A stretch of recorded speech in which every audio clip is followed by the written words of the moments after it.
l'idée est effectivement, dans la droite ligne de ce que disait Charles Benoît, de vous présenter quel a été notre cheminement et quelles sont aujourd'hui nos réflexions sur finalement quelle évaluation de la valeur, comment est-ce qu'on évalue la valeur ajoutée de ce qui est créé au sein de ce fonds I. Et il nous semblait intéressant de partager finalement nos réflexions sur ce processus d'évaluation. Peut-être pour dire 2-3 temps, c'est que Charles Benoît parlait tout de suite avec hauteur de vue sur comment est-ce qu'on valorise tant l'accompagnement que l'investissement qui a été créé, quel croisement des regards. Eh bien, acceptons qu'on a dû cheminer pour arriver jusqu'à cette hauteur de vue, et qu'au départ, quand on a pensé évaluation au sein du fonds I, on avait un premier enjeu qui était très opérationnel, qui était finalement de définir les conditions du remboursement de l'avance remboursable de l'accompagnement qui était réalisé. Pour mémoire, le dispositif fonds I, c'est bien évidemment un effet levier pour des projets, un effet levier au travers d'un parcours multi-expertise, multi-compétences, un parcours d'accompagnement, et qui était aussi supporté par cette innovation financière d'avance remboursable. Donc il y avait un premier enjeu très opérationnel sur quand est-ce qu'on détermine qu'on rembourse ou pas cette avance remboursable à 3 ans, bien après l'accompagnement. Et puis très vite, lorsqu'on a commencé à structurer, réaliser des premiers tests, on a vu qu'en pensant l'évaluation dans cette logique-là très linéaire finalement, sur ce sujet complexe, multi-acteurs, et qui a différentes temporalités, finalement on était face à des limites très importantes, et les porteurs de projets, finalement les premiers avec qui nous avons échangé, très vite ont d'ailleurs voulu aller beaucoup plus loin et montrer vraiment le souhait de faire en sorte que cette évaluation soit bien plus que ça et soit vraiment un support de dialogue pertinent aux différentes temporalités du projet. Alors on est passé à une seconde phase de structuration de ce processus d'évaluation où cette fois-ci on a pris beaucoup de hauteur de vue.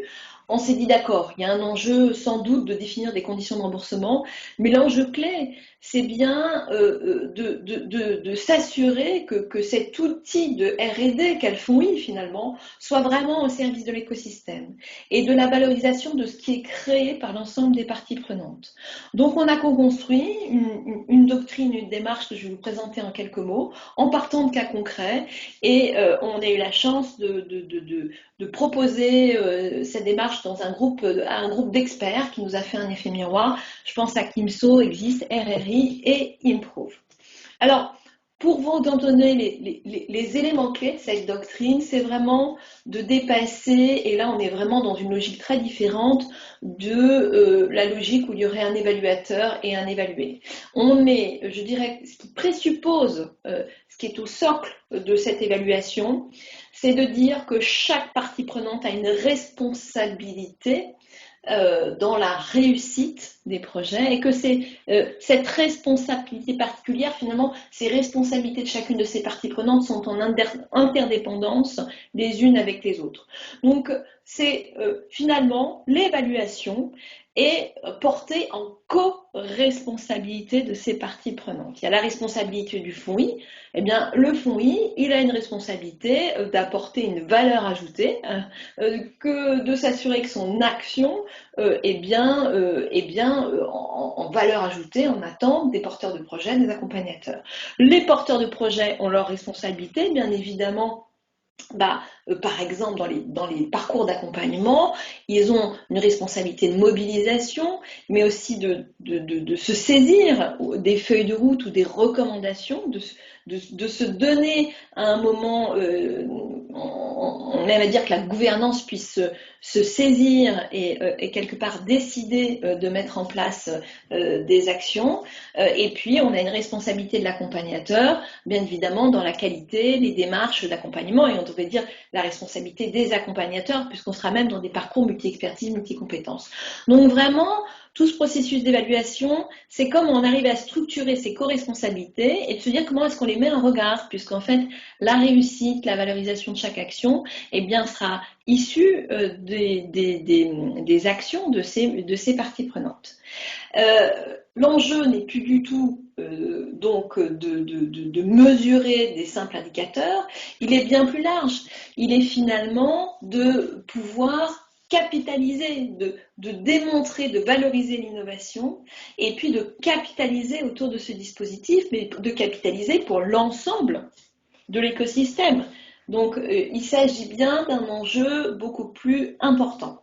On a constitué du coup une évaluation qui se structure aujourd'hui dans un dialogue, et dans un dialogue entre ces parties prenantes. Vous voyez, entre les porteurs de projets et les accompagnateurs, et bien évidemment les acteurs du fonds I, entre les investisseurs et l'opérateur.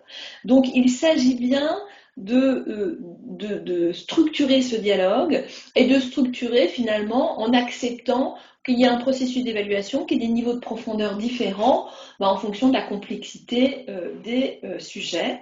Et puis un processus qui va avoir 3 grandes dimensions clés à valoriser, in fine, ou à évaluer. D'abord, les résultats obtenus par le projet, finalement, où en est-il 3 ans plus tard, comment s'est-il articulé avec son écosystème, comment est-ce qu'il a réussi à briser ce plafond de verre de déploiement. Bien évidemment, de mesurer la valeur ajoutée du fonds I, un enjeu clé de bien comprendre comment la diversité des besoins du projet a rencontré la diversité des solutions, comment ça s'est articulé. Et puis, une 3e dimension, celle qu'on avait en tête dès le départ, qui est d'évaluer l'accompagnement réalisé et finalement comment l'articulation, ce parcours multi-expertise, multi-compétence, cette articulation d'ingénierie, ce que ça a créé et comment ça a été vertueux. Donc on a vraiment un enjeu de dialogue entre ces différentes parties prenantes pour mesurer, ou je dirais pour évaluer plutôt ces 3 grandes dimensions et valoriser finalement la triple innovation du fonds, que de faire vraiment un effet levier très particulier sur la phase des déploiements de projets d'utilité sociale. C'est vraiment, encore une fois, d'évaluer cette ingénierie sur mesure, et puis l'innovation juridique et financière qui est mise en place. Alors, je ne rentre pas dans les détails, mais pour vous donner quelques éléments, qu'est-ce que ça veut dire très concrètement ? Comment ça s'incarne cette doctrine et cette démarche une fois qu'on a dit ça? Eh bien, ça veut dire que cette doctrine, on va l'incarner en fonction de différentes grandes étapes, qu'on accepte qu'aux différentes étapes de la mise en place de l'accompagnement, à la fin de son accompagnement, à 3 ans après l'accompagnement, on accepte d'organiser des formes de dialogue différents, avec des outils différents. Pourquoi? Parce qu'à chaque étape, finalement, il y a des enjeux qui ne sont pas tout à fait de même nature. Avant l'accompagnement, on se met, si j'ose dire, en ordre de marche pour assurer la réussite de l'accompagnement. Et quand je dis on, ça veut dire que l'ensemble des parties prenantes entrent en dialogue vraiment pour créer les conditions de réussite de l'accompagnement. On est après l'accompagnement à un temps où on va créer une autre occasion de dialogue et de croisement des regards pour s'assurer que l'accompagnement a bien répondu aux attentes et surtout pour finalement acter in fine l'engagement de la gouvernance du porteur de projet qui en a bénéficié pour la mise en œuvre des actions, c'est-à-dire qu'on quelque part faire en sorte que s'assurer et au moins comprendre comment le projet se saisit de l'accompagnement et puis 2 ans plus tard, en tout cas après le déploiement, d'entamer un troisième nature de dialogue, de croisement des regards, pour valoriser la marche franchie par le projet et surtout permettre le retour d'expérience et donc cette capitalisation et bien évidemment analyser l'impact de l'investissement réalisé, ce qui rejoint cette idée qui est bien évidemment de montrer aussi que l'accompagnement, c'est bien loin d'être une dépense, c'est un investissement. Et comme en tant que tel, c'est bien d'évaluer quel est l'impact de cet investissement. Donc vous voyez, on a structuré autour de ces 3 grandes étapes. Bien évidemment, il y a des occasions de dialogue différentes, il y a un suivi tout du long. Et puis, on vous fait un petit focus parce que ça nous semblait pas inintéressant de vous montrer qu'est-ce que ça veut dire en termes d'outillage, par exemple, pour une matrice d'évaluation.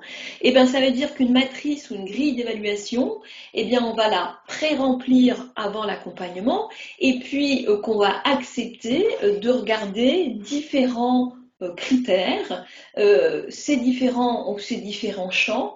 Vous voyez, on va avoir un champ sur assez classique sur quelles sont les actions prévues et finalement est-ce que la responsabilité des uns et des autres est bien tenue sur ces actions prévues? Bon, bah, la responsabilité, par exemple, de l'accompagnateur sur ce champ, c'est est-ce qu'il a bien tout simplement respecté la démarche qu'il avait proposée, pour exemple. On a un deuxième champ qui est de créer un dialogue et un croisement des regards sur les objectifs clés qui ont été définis dans le plan d'accompagnement. Ces objectifs, en général, ils sont définis lors de la qualification des projets. Donc, en amont de l'accompagnement, on se les donne et on organise un croisement des regards sous où en est-on et qu'est-ce qu'on a atteint sur ces différents objectifs. On se donne une capacité d'écrire ensemble un rapport d'étonnement, finalement, et puis que le projet puisse vraiment dire ce qu'il a appris et peut-être ce qui est apparu durant l'accompagnement, peut-être qui n'était pas forcément intuité dès le départ. Bien évidemment, que le projet puisse dire si cela correspond à ses attentes, et puis travailler, bien évidemment, un autre champ sur les conditions et les critères de réussite du projet à 2-3 ans, c'est-à-dire on va travailler sur un champ où dans cette matrice, on va travailler sur les objectifs de déploiement initiaux, on va écrire, mais on va s'ouvrir un champ pour en analyser les risques et les facteurs clés de réussite. Et enfin, on va bien évidemment avoir un champ pour valoriser, qualifier quels ont été les apports du fonds. Donc vous voyez, on vous a mis une illustration. L'enjeu n'est pas de rentrer dans ces différents champs, mais bien de se dire qu'on est dans un processus d'évaluation qui est vraiment itératif, qui se construit dans le croisement des regards, qui se construit via différents temps de dialogue, peut-être avec par certains moments des dialogues bilatéraux, des dialogues tripartites, et que l'enjeu est bien de travailler sur cette évaluation dans cette démarche et dans cet état d'esprit. Et vous voyez qu'on va beaucoup plus loin finalement que cette idée d'identifier des indicateurs et de les mesurer.